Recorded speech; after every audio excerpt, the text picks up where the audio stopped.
One of the things that I noticed about Joe Burrow's game early in his rookie season of 2020 was how comfortable he was operating out of an empty formation to spread the ball around. Even then, he appeared really quick at just identifying the coverage, most time pre snap, and getting the ball out of his hands, usually attacking to the flats. By that specifically area, what I mean is the area from the bottom of the numbers to the sideline. And I actually did a video prior to the 2021 season.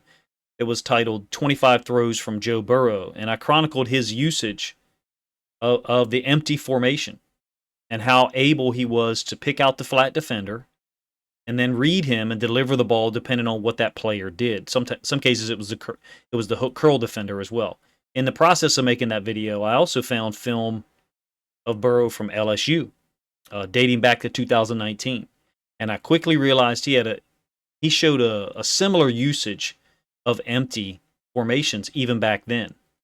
I think his strengths, which are numerous, but we'll name three of them. He has an uncanny ability to recognize coverages pre-snap, if you ask me.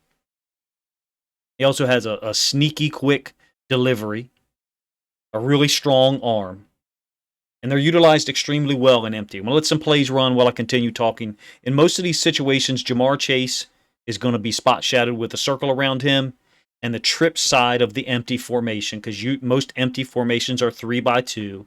It's very rare you get a 4x1 or quad set, but there will be a couple in here. But in any case, the trip side will usually have 3 arrows while Jamar Chase is spot shadowed. Look, even when there's no threat of a run game, NFL defenses have struggled to deal with Joe Burrow and the Bengals in empty. This one, they're going to be isolating the corner to the top side by pulling this safety with the number 2 receiver's route. So basically that number 2, that slot receiver is going to hold that safety. You see he's in towards the middle of the field now, right here. And what they've done is they've isolated T. Higgins. He's able to run this deep out to the sideline. Most cases, most throws out of empty are not ones this far downfield for Joe Burrow. They're usually ones he's getting rid of the ball really quick. Empty allows him to take advantage of the width of the field since the defense is really more spread out. You can see that Boyd has been occupied by that safety. Burrow's already got rid of the football, obviously. And he's isolated Higgins out here towards the sideline. Perfect throw. Defender fell down on this little deep outcut. Great play. I think that was a second down, but I could be wrong. What I hope to do today is to show some of the tendencies that Burrow has when using empty.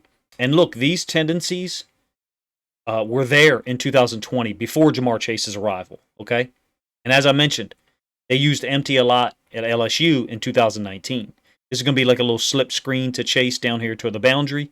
Anytime they set Chase backside of a 3x2 set, it really causes problems for the defense because with his big playability, you've kind of got to keep a safety over the top. In this case, they're running a little hitch screen, and it just shows you how difficult it is to tackle him in open space, shedding defenders, running through contact of a second defender, and almost working his way through a third one. You get the end zone angle of this play, by the way. There's multiple versions of empty. You can see what they've done here, by having Chase to the boundary side, they're able to attack. Again, I believe that conceptually, the Bengals are trying to attack from the bottom of the numbers to the sideline when they go empty. That's not saying there's no throws in the middle of the field and that there's no throws between the top of the numbers and the hash, which is generally the hook to curl area. That's not the case. There's throws all over the field, but in my opinion, they're trying to spread you out and attack the width of the field more so than up the field. I'm going to be direct about one thing. I think NFL defenses have got it wrong about dealing with the Bengals spread formation. Now, the Bears in this game, 2021, they showed a lot of different coverages and a lot of different looks. So they were able to slow him up some, but he was still able to make big plays out of empty. Generally, they were not bringing 5-man pressure schemes. There's so many NFL teams. Chase is in the slot up here, by the way.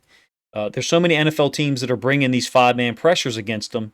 I think Burrow on this play recognizes that the 2 outside linebackers for the Bears are spread out and lined up over the slot receivers. So he knows that the flats are going to be open to the boundary because that corner up to the top side is going to get off, and that linebacker, that outside linebacker, which I believe is Robert Quinn, is going to be playing the flats to the boundary, so he knows he's got this little quick out route to the number one receiver, and you can see there's no hesitation, looks right over there, gets rid of the football. I think I give you the end zone angle of this one as well. Yeah, that is Quinn, number 94, lined up to the right. There's an inside linebacker lined up inside of number 3 over here on this side. Quinn is lined up over Chase as the slot, and Burrow is able to just take the snap, position the football, and throw it. So many of these empty throws he's attacking incredibly quick. Now Jamar Chase is to the trip side, and the ball's in the middle of the field. Look, the O-line. Let me digress a little bit and move away from the the play-by-play and the annotations. I think their empty formation will be even more dangerous in 2022. The O-line was, look, his rookie year, the O-line was a sieve. That was obvious. He ended up getting hurt and put out for the year. Last year, of course, he was sacked 51 times. I think the O-line was a little bit better last year in some cases, however. 2022, the O-line is going to be vastly improved, if you ask me. The guys who were starting last year are going to have to compete for a job just to get on the field this year, if you ask me. You can see there's another completion between the bottom of the numbers and the sideline. They're generally attacking the width of the field, even when he's throwing downfield passes. I don't think empty's going to be phased out, to be honest with you. They do it out of multiple personnel groups. Jamar Chase not even on the field here. I think you got 12 personnel. 2 tight ends on the field and 1 running back. And they're still going empty. Generally, they're doing this, if you ask me, to get you in your base defense. And I do not think this is the way to attack them, which is bring a 5th rusher. In this case, I believe it's Mack off the edge. Of course, Mack is no longer with them. I don't think this is the way to do it. I don't think bringing this heavy pressure scheme, because he wants to get rid of the ball quickly. I think that's within Joe Burrow's comfort zone. I think he's spectacular at it. You can see it's a 5-man rush here, and he's looking at the hot route. There's a lot of open space there because Mack has vacated that area. Whether that ball was meant to be thrown behind him or whatever, I'm not sure, but I tend to give Joe Burrow the benefit of the doubt. If he sees a safety hedging this side, I think he's accurate enough that he would throw the football, to the opposite side, which is what he did in this case. I think they've gone through the worst that Burrow's going to have to deal with as far as offensive line in the last 2 seasons. And now with the premier receiving talent they've got and his ability to make quick decisions, it's possible you might see empty formations even more. And that might, seem like the opposite of what a strategic coach could do because you want to protect your biggest asset, which is Burrow at this point. They got a running back isolated man-to-man down here on a linebacker at the bottom side of the screen. Chase is up there in the bunch. Burrow knows where he's going to go with the football immediately. It's a nice little coverage adjustment by the Lions, if you ask me. I actually kind of like it. They drop out 2 of the defenders here. They drop out this defender. He helps wall off the tight end. And then they drop out another D end, and he's trying to wall off Jamar Chase. So they're trying to basically protect against mesh routes and prevent Chase or anyone from getting open on it underneath drag. Joe Burrow, to me, seems to always identify the correct coverage pre-snap and almost know where he's going with the football.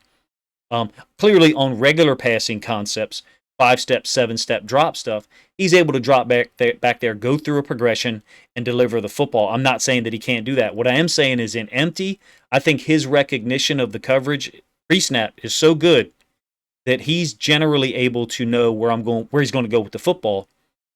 Anyway, you can see those 2 DNs, 53 and 98, are going to drop out. They're going to try to jam up anyone releasing to the inside. And Burrow just throws to the running back, who's a pretty good player himself. I think he's going to be the 2nd-string guy this year. All right. The quick passing game is what sets everything up. Again, I've identified that I think it's generally trying to attack these areas here. Bottom of the numbers to the sideline. That doesn't mean that he doesn't attack other areas. And they do run a significant amount of fades or a deep out, like I showed you with T. Higgins on, I think, the first play of this video. And it's not to say that everything he throws downfield is a jump ball or a 50-50 ball. That's not the case at all. I think the receivers and Burrow are reading the coverage and they're mentally on the same page. The Ravens, for some reason, in this game, brought a lot of nickel blitzes from the edge and had no success. Joe Burrow was able to find the hot route, in almost every situation. Of course, the Ravens DBs were severely, operating at a talent deficit. So I understand that, regardless of what coverage they played, they were going to have difficulty matching up. But bringing the nickel guy off the edge, lined up over Jamar Chase, mind you, was just not the right thing to do. It left too much space for him to run onto and ask guys like Tavon Young here lined up at the top side of the screen to spin down and then chase him across the field. Too much leverage, too much room for a guy like Jamar Chase who has too much athletic ability. Really had no good options there. A third example here from the Baltimore game. This time, look at the space that they've given him, because earlier in the game, the two of the examples I've shown you, I believe there's a third one where they blitzed the nickel defender and left him hot, and he just took advantage of it. Now they're playing a soft coverage here. He doesn't throw the ball to Jamar Chase, but Chase, to me, is the engine of this whole thing, even though, as I said, Joe Burrow used empty formation in 2020 a lot. What I mean by the engine is Chase is up here, as I identified previously. He's going to run a little out. You also have T. Higgins on this little vertical. As a side point here, that is a very similar concept to what the Bengals beat the Chiefs with in the regular season 2 times on long touchdown passes by Jamar Chase. But I digress. This safety, which I believe is Brandon Stevens, is going to work to this side of the field, and you can't blame him. You got T. Higgins here and Jamar Chase here. Possibly the best wide receiver tandem in the NFL, and if they're not the best, they're damn close, right? So down here to the bottom side, what this has done is it's left these 3 defenders really on an island with 3 potential receivers. What ends up happening is, I think this is Boyd, runs a little out and up, and in the middle of this play, you'll see Patrick Queen. He's got a bad habit of, even when it's zone or man, regardless, face mask is looking at the receiver now. Great. Receiver makes his cut. Face mask is still looking at the receiver. Now he's looking at the quarterback. Got a bad habit of looking back at the quarterback. Safety flowed over the top. No help back here at all. Regardless of whether it was man or zone, I happen to think that it was actually man there. That's a poor matchup, a poor job of identifying, a potential matchup problem by the Ravens.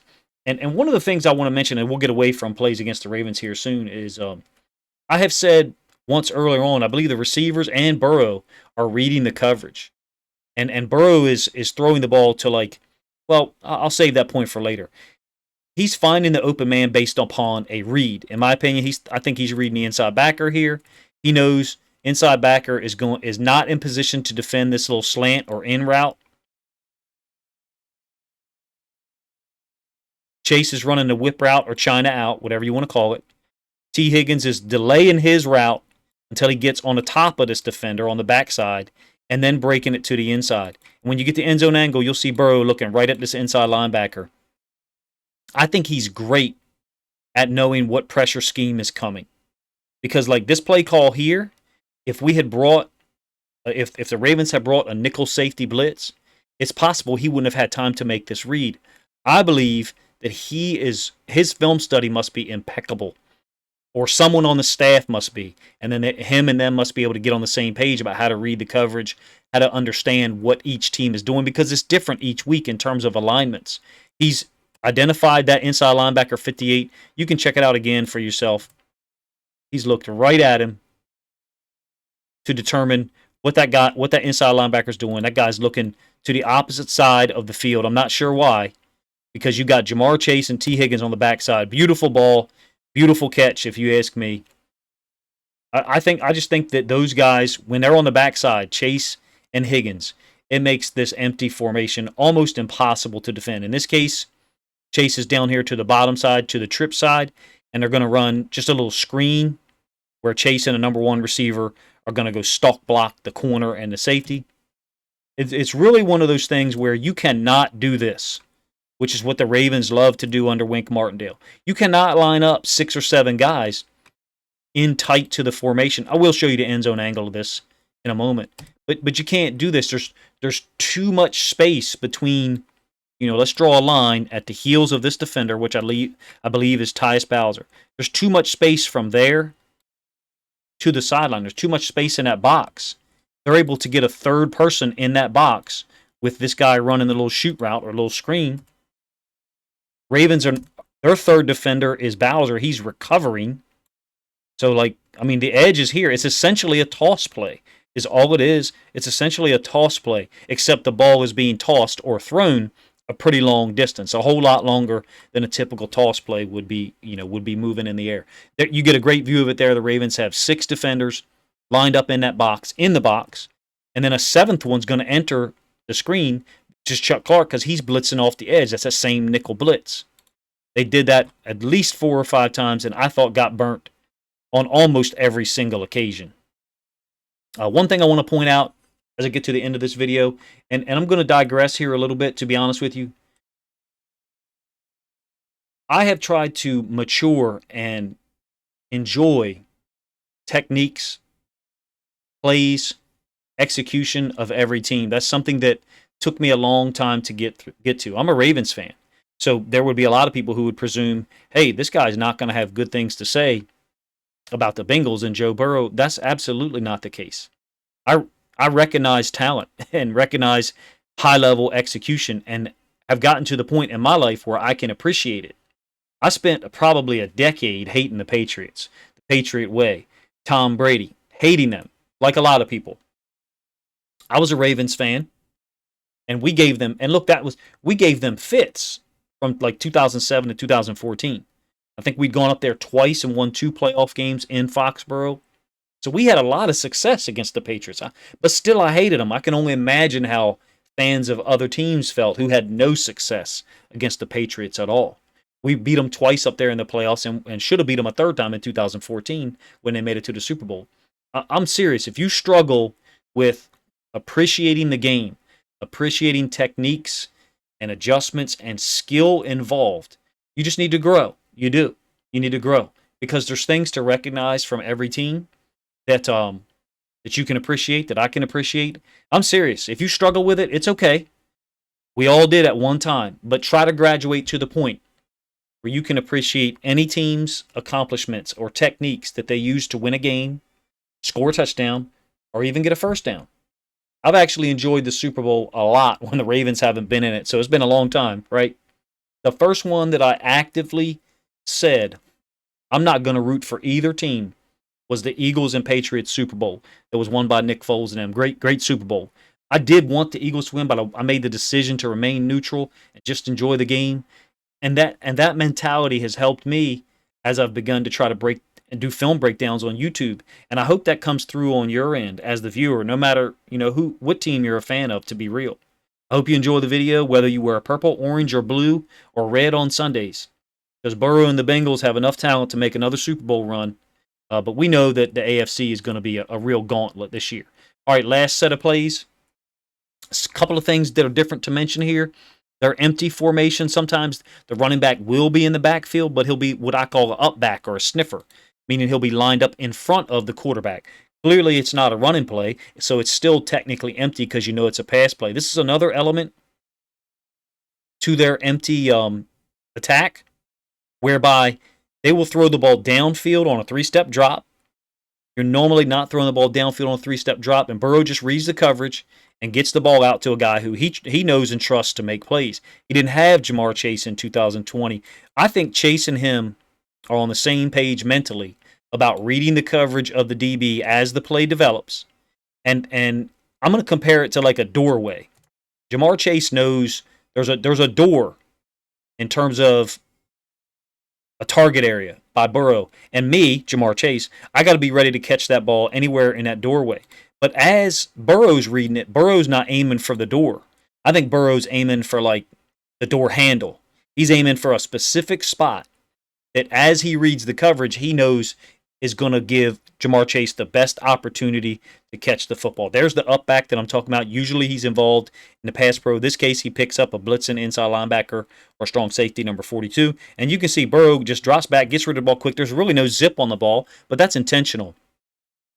He's trying to get it downfield to a point at which Jamar Chase is able to turn and play it like a fade or a fade out. Again, another ball completed between the bottom of the numbers and the sideline. Not an incredible amount of zip. It's not that Burrow doesn't have an arm. It's just that he doesn't have to in these concepts. Up back again, lined up in front of Burrow. Jamar Chase down here as the X. and he's going to attack downfield on three-step drop. There's really no read. Burrow's just getting rid of the football, reading the defender in terms of trying to figure out where to throw the ball to Ja'Marr Chase. I think in some of these cases, he can recognize pre-snap where he's going with the football. Two guys are going to drop out by the Lions, and they bring a four-man rush from the right side. And I do think the right tackle situation in Cincinnati has been a difficult area in recent years. And you can see Joe Burrow takes a shot. You don't get a great view of it there. He's willing to stand in there and take hits as the ball is released or just after it. And I know some people would say, we wish he wouldn't take, Bengals fans specifically, we wish he wouldn't take so many hits. So maybe, you're rooting for the empty formation to kind of go by the wayside because the O-line talent, is superior here. Another up back with a running back set in front of Burrow and set up as a sniffer. This is a cool concept that I'm pretty familiar with. This is called space. So what you're going to get is you're going to get three routes that stretch the defense horizontally. So, stretch you this way toward the sideline. Ja'Marr Chase is going to run the angled hook onto the hash, another angled hook or just a curl by the number 1, and then the number 3 receiver, which I believe is Boyd, is running the shoot route or a flat route out into the flats. So as these routes develop, I'll stop it and let you see. There's the triangle relationship. It's a horizontal stretch.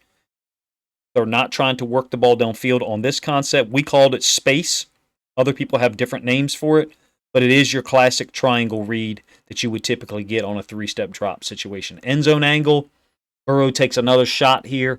I do firmly believe that the O-line will be better in 2022, but even some of the pass pro concepts or schemes have got to get better. This one's kind of easy for the Chargers to do. They actually ran it twice in this game. The D tackle, number 99, is going to stem upfield and then go underneath the guard. The DN 42 or outside backer is going to engage the left tackle, and this DB is going to come in here like a rocket and just knock the snot out of Burrow. That penalty flag that you see the ref throw, by the way, is over here on the right tackle for contact to the face. If you want to check it out for yourself, here you are. Penalties thrown here, not on the contact with the quarterback because there's nothing illegal about it, but it is very violent. If you're a Bengals fan, clearly you do not want Joe Burrow taking too many of those hits in 2022, not with the improvements that have been made in your team. Ja'Marr Chase up at the top. You got the up back again in front of Burrow, which obviously means it's going to be a 100% pass. Motion left to right by Boyd. And Boyd's actually going to be the recipient of this. They take away Burrow's first read here. I'm going to pull this back, even though the resolution isn't great. You will get the end zone angle. They take away, when I say they, I mean the Jets defense. They take away his first read. He's looking for this right here. You also have a shoot route going out into the flats. This inside linebacker, which I believe is Mosley, it might not be Mosley, takes that away. You get a better view of that from the end zone angle. And Burrow has to scramble outside and make a throw and run. Great throw. Of course, we know they lost that game, difficult game. The Jets offense, really gave their defense problems. You can see Burrow looking here right now. I think this is Mosley in the window of where he wants to go with the football. Not enough time for him to sit and wait on Higgins' route. But a great throw nonetheless, into the corner of the end zone to Boyd, who's a dangerous receiver, himself. 2020 film here. There's the up back or the running back, so it's a true empty now. Myles Garrett's going to be clean off the edge here against this left tackle. Not sure what Boyd was doing, trying to call timeout. These are the situations that you would think are going to happen far less in 2022 with the upgrade in offensive line talent. Garrett from the right-hand side. Going to beat this tackle easy. And then get the strip sack on Burrow. Let me know what you guys think of the video. I don't know if people look at formations the way I do.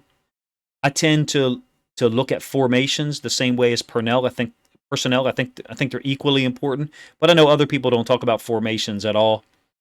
Here's one against Tennessee in the AFC divisional round in 2021. Titans brought a lot of pressure. Of course, they sacked him 9 times. Bengals O-line was really overmatched in this game. You're going to get a free rusher off the edge. It looks like they're bringing 6. They're not. It's a very similar blitz to what the Dolphins use in their blitz 0 look that they used against the Ravens a lot. So what that means is these two guys here are not going to blitz. They're going to step across the line, and all they're trying to do is they're trying to occupy this guard, this tackle, and or this center, or two of those three guys. And then what it does is it frees up number 58, which I think is Landry, off the edge, totally unblocked. Yeah, so the center stepped to 29, the guard stepped to 96. So what's going to happen next is those two guys are going to peel out, because for them it's mission accomplished, meaning we occupied the guard and we occupied the center. There's only so many, and then they know that we got three rushers coming from this side, and there's only two potential blockers, the right guard and right tackle, to take them on. Free rush. It's a smart blitz concept. If you have players who can read it, read on the run. The Bears, as I mentioned earlier, did a nice job against empty. They played multiple different coverages. Right tackle gets beat here quite easily, even though he does try to ride out the pass rusher, and Burrow gets folded up like the letter C. You obviously don't want to see this if you're a Bengals fan or a Bengals coach at all. I mean, that's just too many times you've seen that happen in 2021. So they did a great job from the front office standpoint of trying to improve the O-line and protect Joe Burrow. Because if you can give him time, even a little bit of time in these empty concepts, he'll figure out the right place to throw the football. We're not talking about other formations. We're not talking about downfield concepts. I had 40 plays out of empty in my original data set that I was looking at for this video. And then I had to whittle it down to this, I think, 22 plays that you see here. Looks like a zone here. You got an inside leverage defender, inside leverage defender. You got an outside leverage safety on Jamar Chase, and then a safety getting depth up here. So basically, this is your classic 3 over 2 here by the defense, and then 4 over 3 to the 3 receiver side. We'll pull it back here to the beginning of the formation. You got 3 receivers here and 4 defenders by the Bears for them. 2 receivers here and 3 defenders by the Bears. They do get a nice pass breakup by the corner up to the top side of the screen. And I thought they did a nice job. That's a second down play. The Bears did a nice job mixing coverages on this empty stuff.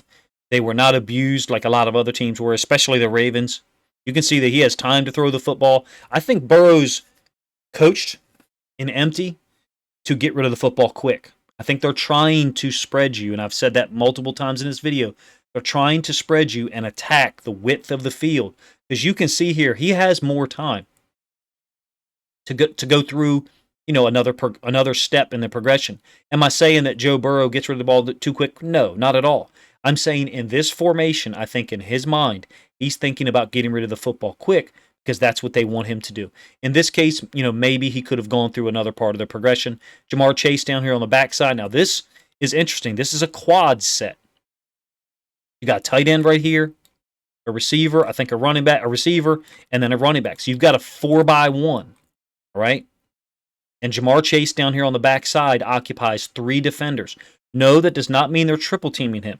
What it means is when you have someone of his caliber, someone who is that dangerous on the backside of a trips or a quad set, you've still got to allocate a safety. And in this case, they're using an inside linebacker to help out there too. Now, I think the Bengals know it, and they're doing a nice job.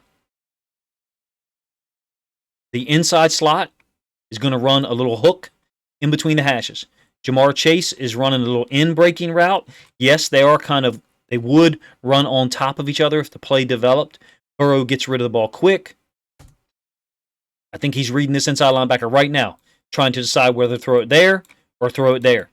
He reads inside linebacker sitting, so he throws it on an in-breaking route to Jamar Chase. Unfortunately, it ends up being incomplete. You get a nice pass breakup by the corner. My point to you is Joe Burrow on empty formations has reads that are given to him by his coaches to get rid of the ball quickly. And on that play, 2 plays ago that I showed you, in some cases when he has more time, I think he I don't want to say should because he's a great quarterback and he reads things, at an extremely high level.